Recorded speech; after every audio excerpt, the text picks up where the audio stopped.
prescripcionenfermera.com. Tema 3. Etapa de valoración.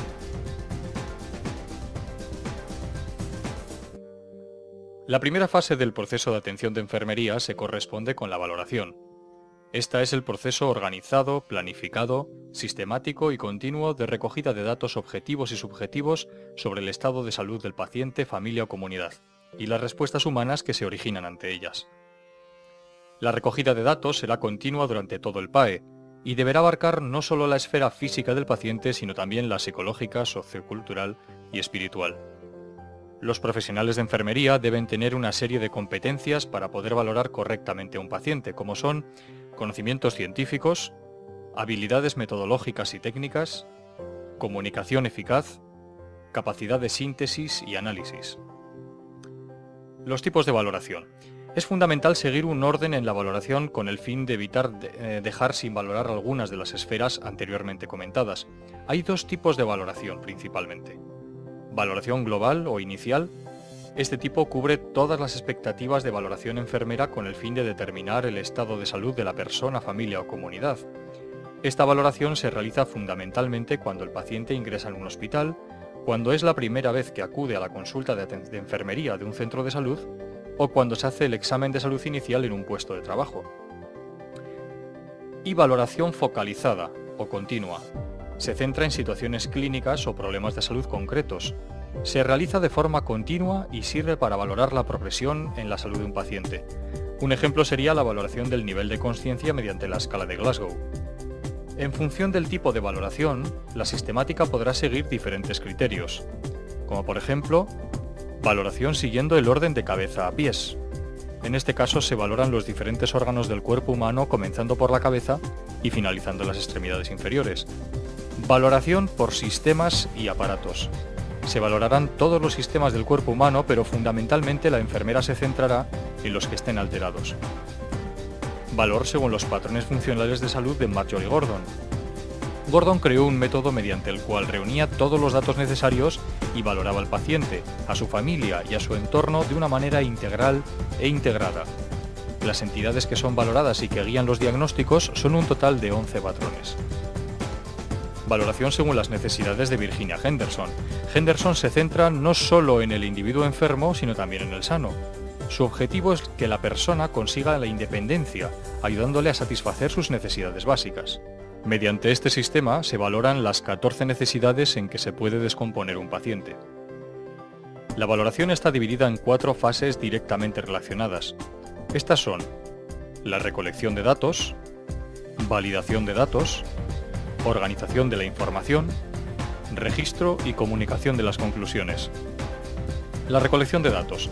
Un dato es una información concreta que se obtiene de un paciente, familia o comunidad y que hace referencia tanto a su estado de salud como a las respuestas humanas que se originan. Deberán ser útiles y completos, estar orientados hacia las características de las diferentes especialidades de enfermería. Los datos pueden clasificarse principalmente en 2 categorías. Los datos subjetivos son datos que proceden del paciente y no son medibles. Hacen referencia a lo que percibe o siente el paciente. Se pueden considerar ejemplos el miedo o la ansiedad. Y por otro lado, los datos objetivos. Los datos pueden cuantificarse con una escala o aparato. Las constantes vitales, como la tensión arterial, frecuencia cardíaca o temperatura, son datos objetivos. Los datos subjetivos son obtenidos mediante la entrevista clínica, mientras que los datos objetivos son recogidos mediante la observación y la exploración física. A continuación estudiaremos esos métodos de recolección de datos. La entrevista de enfermería. Es una técnica fundamental para la enfermería, no solo para obtener los datos subjetivos de la salud de nuestro paciente, sino como medio para establecer una relación mutua de confianza. En ella se mezcla el aspecto interpersonal y el aspecto técnico, al crearse una relación de ayuda entre la enfermera y el paciente. Hay 2 tipos de entrevistas. La entrevista formal. En este caso la comunicación tiene un propósito específico, que no es otro que el de completar la historia clínica del paciente. Y la entrevista informal, que es la conversación que se produce durante la ejecución de las intervenciones de enfermería y que permite crear el vínculo de confianza mutuo. La entrevista está compuesta por las fases de inicio, cuerpo y cierre. En la fase de inicio, la entrevista comienza con una fase de acercamiento o aproximación que se dirige hacia la creación de un ambiente favorable de comunicación, comenzándose a crear una relación interpersonal. En el cuerpo, el objetivo central es obtener los datos necesarios para la historia clínica. El paciente expone su motivo de consulta mientras que la enfermera intenta ampliar esta información siguiendo un patrón estructural de valoración como es el caso de los 11 patrones funcionales de Marjorie Gordon o el modelo de las 14 necesidades básicas de Virginia Henderson. Y el cierre, que es la última fase de la entrevista, sirve para que el paciente ratifique con la ayuda de la enfermera los datos más importantes. Esta etapa da pie a la planificación de los resultados e intervenciones de enfermería. Los principales tipos de entrevistas según su estructura son la entrevista estructurada y dirigida, en la que la enfermera sigue un guión previamente elaborado sin dar opción al paciente de explicarse libremente, la entrevista semiestructurada o semidirigida, que en este caso la enfermera sigue un guión pero en determinadas preguntas deja hablar libremente al paciente, y la entrevista no estructurada o libre, en la que el paciente puede hablar con total libertad. Para que mediante una entrevista consigamos los datos de salud necesarios para la historia clínica, no sirve solo con tener experiencia, sino que además es necesaria la habilidad de crear una relación interpersonal terapéutica. Para ello habrá que desarrollar una buena comunicación, tanto verbal como no verbal. Habitualmente se tiende a dar más importancia a la parte verbal de la comunicación, pero hay que tener en cuenta que la mayor parte de la información que se conserva se adquiere de forma visual.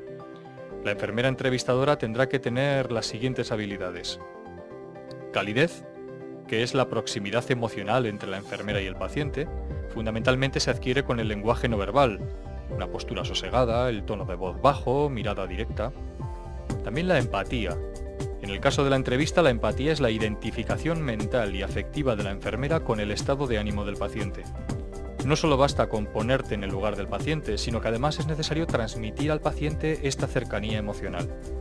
Respeto.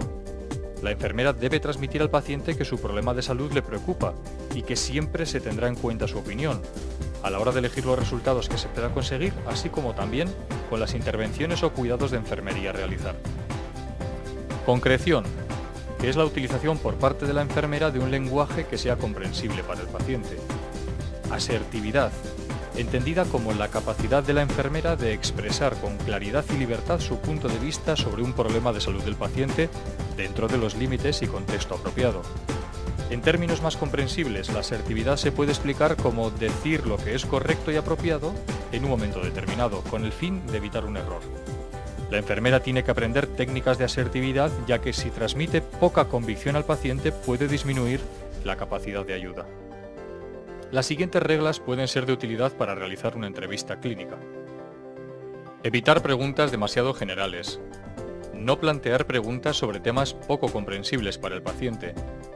Utilizar preguntas abiertas en temas demasiado personales. Valorar la utilidad de realizar preguntas control. Las preguntas serán claras y adaptadas al nivel cultural del paciente. Las preguntas nunca pondrán al paciente a la defensiva. El orden de las preguntas debe ser natural, es decir, el propio cariz de la entrevista irá sugiriendo el orden de la siguiente cuestión. La observación. Desde que el paciente entra por la puerta de la consulta de enfermería o desde el momento en que la enfermera entra por la puerta de una habitación de un paciente, la enfermera comienza a recoger datos provenientes de la observación. Estos datos provendrán de los sentidos, del entorno, así como de la interacción de ambos. Lógicamente, estos datos tendrán que ser confirmados o descartados a posteriori. La exploración física es el conjunto de procedimientos que realiza la enfermera tras realizar la entrevista clínica, con el fin de recoger una serie de datos objetivos o signos que corroboren o desmientan los datos subjetivos o síntomas que refiere el paciente. Las principales técnicas que realiza la enfermera en la exploración física son: por un lado, la inspección. Es el examen visual y global del paciente, que tiene como objetivo valorar la respuesta del paciente ante su estado de salud, discriminando las respuestas anormales en relación con las normales. En ocasiones, para realizar este examen visual es necesario contar con instrumental especializado. Esta técnica sirve para valorar el color, tamaño, forma del cuerpo, aspecto, movimiento, simetría e incluso las estructuras corporales, como por ejemplo una otoscopia. La palpación consiste en el examen corporal mediante la utilización del sentido del tacto, utilizando las terminaciones nerviosas de la yema de los dedos. Primero se realizará una palpación ligera para detectar la textura, forma, temperatura, vibraciones y humedad de la piel, así como la movilidad de las distintas partes del cuerpo. Y posteriormente, con una o dos manos, se realizará una palpación profunda. La enfermera extenderá la mano que guíe la exploración y colocará los dedos de la mano no dominante sobre la superficie dorsal de las uniones interfalángicas distales de los 3 dedos medios de la mano dominante. La palpación profunda servirá para determinar la posición, tamaño, distensión y movilidad de órganos abdominales. También será útil para detectar la presencia de pulsos periféricos y determinar la presencia o ausencia de dolor. La percusión es un método de exploración mediante el cual se golpea la superficie corporal con la intención de provocar sonidos audibles o vibraciones perceptibles. La percusión se podrá realizar directamente con los dedos sobre la piel o indirectamente golpeando un objeto que se encuentra en contacto con la piel. Los tipos de sonidos que se pueden apreciar son mate o sordo, aparecen los tejidos muy densos como el músculo o el hueso. Submate, es un sonido sordo producido por los tejidos densos como el corazón, hígado o bazo. Claro o resonante, que aparece cuando percutimos sobre el pulmón normal lleno de aire. En pulmones enfisematosos se puede producir lo que se denomina una hiperresonancia. Y timpánicos, que son sonidos parecidos al de un tambor. Se encuentra al percutir el estómago lleno de aire o un carrillo de la cara. La auscultación. La auscultación es un método de exploración que consiste en escuchar los sonidos que se producen en el interior del cuerpo. La auscultación puede ser directa poniendo el oído sobre el cuerpo o indirecta utilizando un estetoscopio. Se valorará el tono, la intensidad, duración y el timbre del sonido. Además de todas estas técnicas, se suele realizar un examen general que incluye la determinación del aspecto del paciente y su estado mental, la medición de los principales signos vitales y la determinación del peso y talla. Validación de los datos. La validación consiste en confirmar que los datos que se han obtenido son verdaderos. Esta validación se realiza de manera sencilla con los datos objetivos, ya que simplemente con la repetición de la medición tendremos el dato validado. En el caso de los datos subjetivos es necesario comprobar la veracidad de los datos preguntando a familiares o amigos, o mediante la reformulación de las preguntas más relevantes, evitando así interpretaciones erróneas de la información. Organización de los datos. En esta fase la información recogida será agrupada de tal manera que se facilite y oriente la etapa de diagnosis. Igual que en la recogida de datos existen diferentes maneras de organizar la información.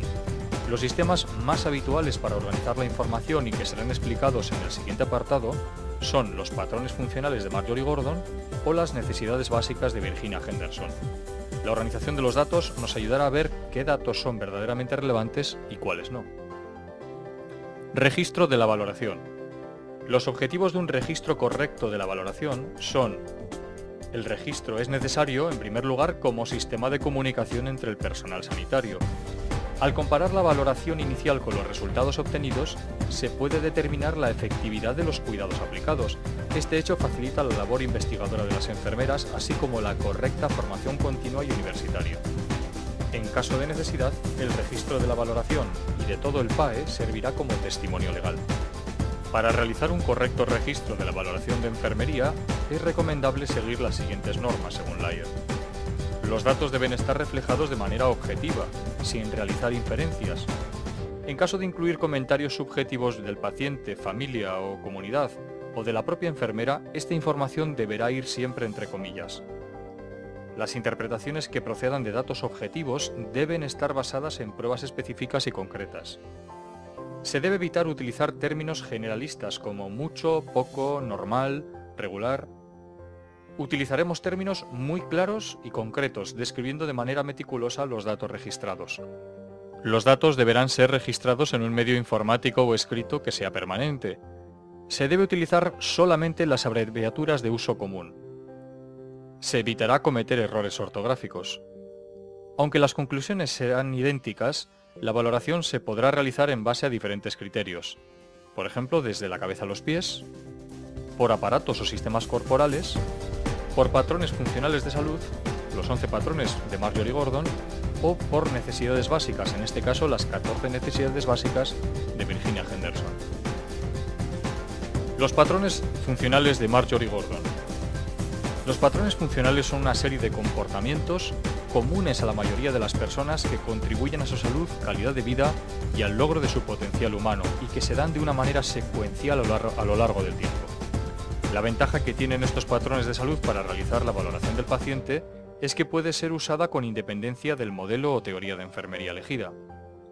El manejo de los patrones funcionales permite una valoración enfermera sistemática y planificada, con la que se obtiene gran cantidad de datos relevantes del paciente, tanto físicos, psíquicos, sociales como espirituales, de una manera clara y organizada, lo que facilita el análisis y la selección de los diagnósticos subyacentes. La valoración entendida por Marjorie Gordon se centra en 11 patrones independientes, pero interrelacionados. Los 11 patrones funcionales se denominan de la siguiente manera. Patrón 1. Percepción y manejo de la salud. Percepción por el propio individuo de la salud y el bienestar, así como el manejo de todo lo relacionado con su salud respecto a su mantenimiento o recuperación. Patrón 2. Nutricional y metabólico. Es la determinación de las costumbres de consumo de alimentos y líquidos en relación con las necesidades metabólicas del individuo y las posibilidades de disponibilidad de estos. Patrón 3. Eliminación. Descripción de la función excretora, tanto intestinal como urinaria y cutánea. Patrón 4. Actividad y ejercicio. Capacidad para la movilidad autónoma y la actividad. Patrón 5. Sueño y descanso. Hace referencia a los patrones de sueño, descanso y relax a lo largo del día. Patrón 6. Cognitivo y perceptual. Adecuación de las funciones visuales, auditivas, gustativas, táctiles y olfativas, así como la existencia o no de dolor. Capacitación cognitiva relativa a la toma de decisiones, la memoria y el lenguaje. Patrón 7. Autopercepción y autoconcepto. Determinación del autoconcepto y las percepciones de uno mismo. Patrón 8. Rol y relaciones. Descripción del papel o rol social. Patrón 9. Sexualidad y reproducción. Satisfacción o insatisfacción con la sexualidad y descripción del patrón reproductivo. Patrón 10. Adaptación y tolerancia al estrés. Capacidad para resistirse a las amenazas para la propia integridad.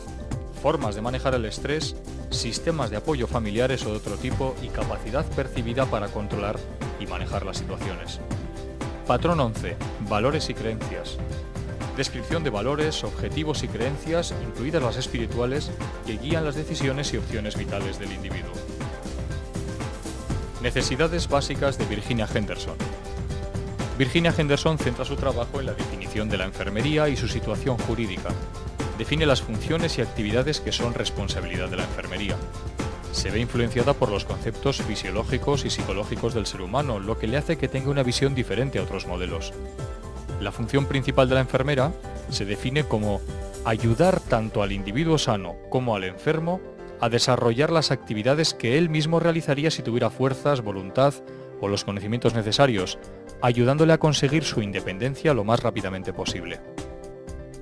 Por lo tanto, la enfermera cuida al paciente para mantener o recuperar la salud. Los nuevos conceptos que incluye Virginia Henderson en la enfermería son el individuo, no solo como un ente físico, sino también tiene en cuenta su esfera psicológica, social y cultural. El entorno interfiere con el individuo, por lo tanto es necesario controlar y prevenir los peligros que puedan intervenir en la salud del paciente. Salud, entendiendo como la capacidad del paciente para cubrir sus necesidades básicas, logrando su independencia. Henderson identifica 14 necesidades básicas que el individuo tiene que cubrir para poder alcanzar esa independencia o máximo nivel de salud. La enfermería debe ayudar a cubrir esas necesidades, a veces supliendo, otras veces educando para que el individuo alcance esas necesidades y así logre su independencia. A continuación se presentan las 14 necesidades que pueden ser valoradas, así como su definición. 1. Respira normalmente. Es la función vital mediante la cual el organismo absorbe el oxígeno y elimina el dióxido de carbono. 2. Comer y beber adecuadamente. Valora la necesidad del cuerpo para nutrirse e hidratarse correctamente con el fin de poder realizar las actividades básicas e instrumentales de la vida diaria. Las necesidades de alimentación e hidratación requeridas se determinarán en función a las características personales del paciente. 3. Eliminación de los desechos del organismo. Se valora el conjunto de procesos fisiológicos que permiten que los productos de desecho del organismo abandonen el cuerpo. Los métodos más habituales son la eliminación urinaria, fecal y la sudoración. 4. Movimiento y mantenimiento de una postura adecuada. La dinámica del cuerpo define el grado de independencia de cada persona para realizar las actividades básicas de la vida diaria. Los diferentes grados de limitación del movimiento, además de disminuir el nivel de independencia, pueden provocar alteraciones significativas sobre la salud. 5. Descansar y dormir. El sueño y el descanso son necesidades básicas de nuestro organismo, que favorecen una adecuada adaptación de la persona a las actividades que realiza durante todo el día. 6. Seleccionar vestimenta adecuada, vestirse y desvestirse. La elección de la ropa adecuada para las circunstancias ambientales del entorno indica el grado de independencia del paciente en este campo. 7. Mantener la temperatura corporal. Aunque la temperatura corporal puede variar en función de una serie de factores externos e internos, el organismo debe siempre ser capaz de mantenerse entre los 36 grados y medio y los 37 grados centígrados, independientemente del entorno ambiental en que se encuentre. 8. Mantener la higiene corporal y la integridad de la piel. Mantener una higiene corporal es un indicador indirecto del estado de salud del paciente, fundamentalmente relacionado con su grado de independencia. En esta necesidad también se tendrá en cuenta la integridad de la piel y las mucosas. 9. Evitar los peligros del entorno. Determina la capacidad del paciente para reconocer los peligros y riesgos asociados al entorno, con el fin de evitar sufrir un accidente relacionado con estos peligros. Comunicación y relación con los demás. Se tendrá en cuenta la capacidad del paciente para expresar emociones, necesidades, miedos y opiniones. Las enfermeras debemos prestar especial interés a la esfera social del paciente. 11. Valores y creencias. Las decisiones personales y la adaptación personal a la enfermedad están influenciadas en muchos casos por los valores, creencias o religiones de cada paciente. 12. La autorrealización. Las personas tendemos a sentirnos útiles o autorrealizados cuando desarrollamos una labor relacionada con la productividad y el reconocimiento social. 13. Entretenimiento y ocio. El entretenimiento favorece la salud física y psicológica de las personas. 14. Aprendizaje. La educación sobre cuestiones sanitarias mejora la capacidad de la persona para prevenir y adaptarse a la enfermedad.